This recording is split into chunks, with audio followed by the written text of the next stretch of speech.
తెలిసి తెలిసి మన దేశంలో జరిగే అనర్థాలు మీరిప్పుడు చూడబోతున్నారు. అది కూడా మనం తినే తిండి గురించి. ఏమాత్రం ఆలస్యం చేయకుండా అవేంటో తెలుసుకుందాం. నెస్ట్లే కంపెనీ తనే స్వయంగా ఒప్పుకుంది వాళ్ల చాక్లెట్ కిట్ క్యాట్ లో దూడమాంసం యొక్క రసం కలుపుతామని. మద్రాస్ హైకోర్టులో ఫెయిర్ అండ్ లవ్లీ కంపెనీ మీద కేసు వేసినప్పుడు ఆ క్రీంలో పంది గ్రీస్ అంటే పంది నుండి వచ్చిన తైలాన్ని కలుపుతామని స్వయంగా ఒప్పుకుంది.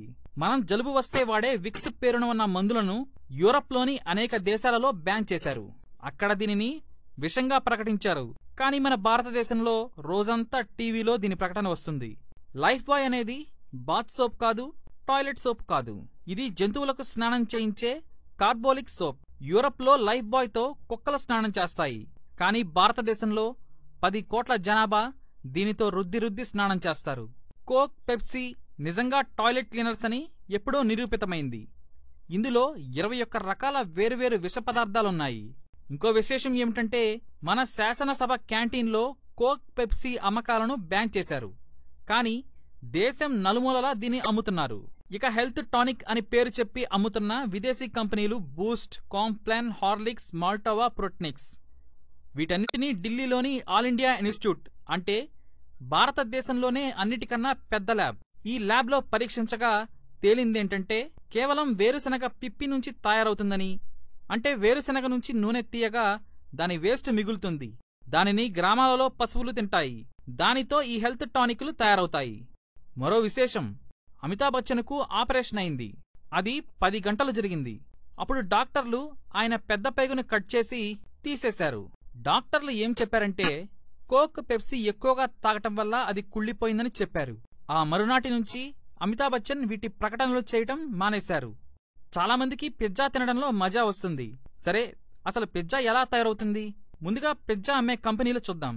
Pizza hut, Domino's, KFC, McDonald's, pizza corner, Papa John's pizza, California pizza kitchen. ఈ కంపెనీలన్నీ అమెరికావి. మీరు కావాలంటే ఒకసారి చెక్ చేయండి. ఇక పిజ్జాలో టేస్ట్ కోసం E631 ఫ్లేవర్ ఎన్హాన్సర్ దీన్ని కలుపుతారు. అది పంది మాంసం నుంచి తయారవుతుంది. మీరు ఒకసారి గూగుల్లో చూడండి, మీకే తెలుస్తుంది. ఇక మనం తినే పదార్థాలు, తాగే పదార్థాలపైన, ఆ ప్యాకెట్లపైన ఈ కోడ్స్ ఉంటే వాటిలో ఈ పదార్థాలు కలుస్తాయి. అవేంటో చూద్దాం.